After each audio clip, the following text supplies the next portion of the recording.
Hey, what's going on? It is yours truly, TJAY Jones. Thank you for stopping by the State of the NFL podcast. I ask that you hit that like button and subscribe to the channel. This is a channel where we talk about some of the hottest topics in all of the NFL. Hey, what's going on, sports fans? My name is TJAY Jones, and welcome to another edition of the State of the NFL podcast, where we talk about some of the hottest topics in all of the National Football League.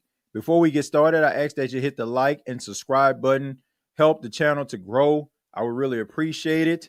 On this edition, we're going to be talking about the Dallas Cowboys and linebacker / edge rusher Michael Parsons. Of course, if you've been reading the tabloids, if you've been watching shows like First Take, shows on Fox Sports 1, you know that Michael Parsons is looking for a new contract. And you know, Michael Parsons has been one of the best edge rushers in the National Football League since he has come into the league a few years ago. He's a 4-time Pro Bowler. He's a 2-time first-team All-Pro, over 50 sacks in his career, 52.5 to be exact. I mean, the dude is an absolute monster, and he is must-see every time the Dallas Cowboys play. He is the bright spot of that defense. But, of course, we know when the offseason takes place, that's when the contract negotiations are supposed to take place.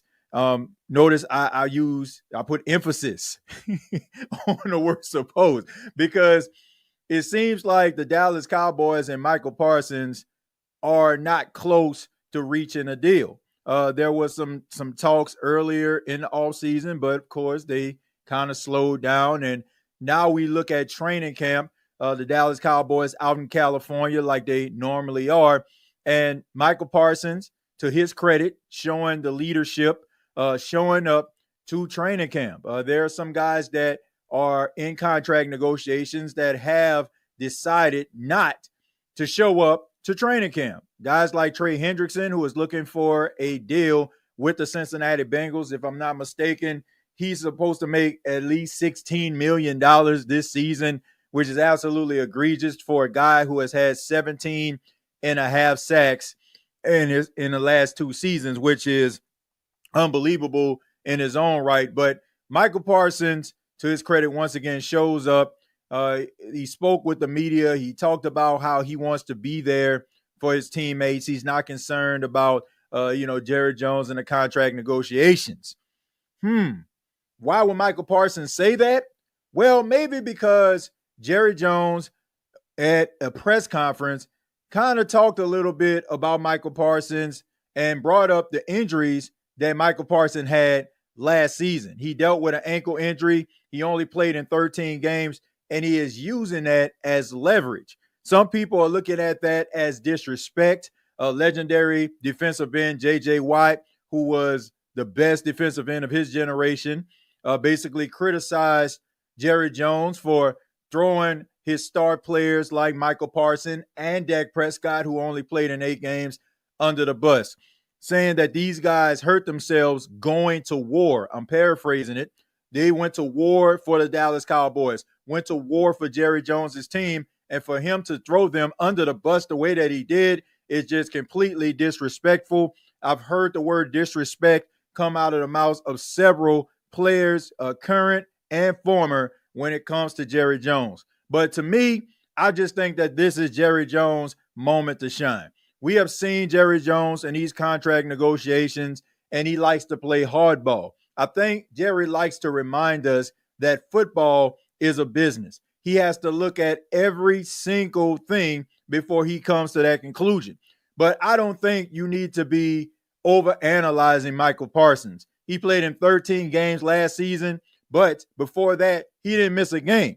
There's a reason why he deserves to be the highest paid edge rusher in NFL history, is because he has been available to you and he has been doing things the right way.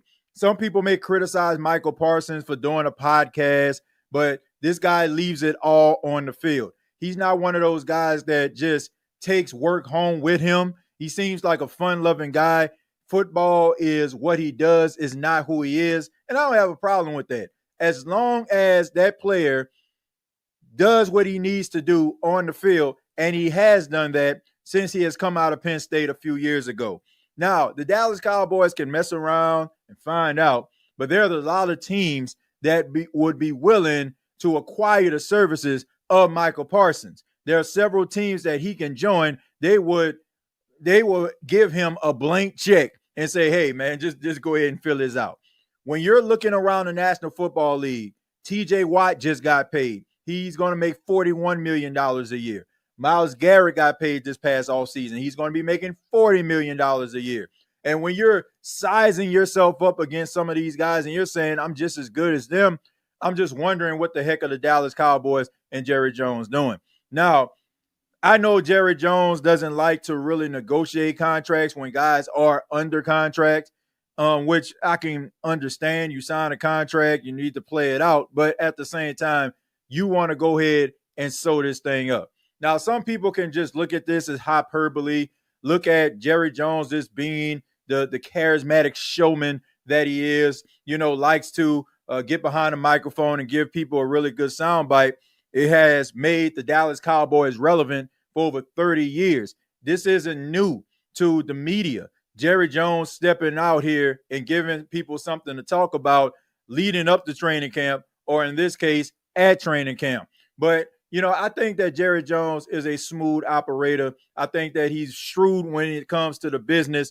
You don't become a billionaire like Jerry Jones just signing checks willy-nilly. So this is one of those situations where I feel like Jerry already knows what he is going to do. He is going to extend Michael Parsons. I think Michael Parsons knows that.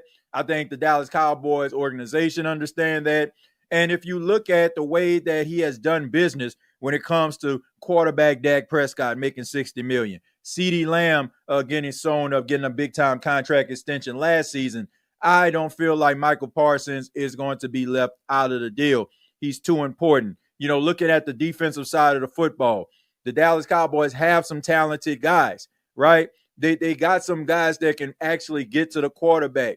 You have a Diggy Wooza, a young guy who's coming into his own, coming out of UCLA. Had about 5 sacks, but he is not Michael Parsons. You think about Dante Fowler, who had 10.5 sacks last season for the Washington Commanders, but he is not Michael Parsons. He's 30 years old. He's been in the league since 2015. Michael Parsons is 26. He can be that cornerstone player. He can be the face of your franchise as well as the defense for years to come. A lot of talent on the defensive side of the football of the Dallas Cowboys. Just looking at this depth chart, Overshown, who is going to start the season on a PUP list. He was very, very active, played in 13 games before he went down with an ACL injury. They bring in Kenneth Murray Jr., a very talented linebacker. Mozzie Smith coming into his second season. So they have talent, but none of those guys are on the level at this point of a Michael Parsons. So as far as I'm concerned, the Dallas Cowboys need to do the right thing and make Michael Parsons the highest paid pass rusher in NFL history and let him set the market and open up for other guys that are going to come along, because he is a team player and he has done everything that you have asked of him. And injuries occur. That's just the name of the game when it comes to the NFL. It's not his fault. Guy leaves it all on the field. But I would love to hear from you. What do you think about Michael Parsons? What do you think about him signing a long-term deal with the Dallas Cowboys? Do you think that this is Jerry Jones just being, Jerry Jones? Comment down below, like and share this video. Thank you so much for checking out the State of the NFL. Once again, my name is TJAY Jones. You can follow me on X at TJAY Jones 8 and follow the State of the NFL on X at State of the NFL. Till next time, I'll see you down the road.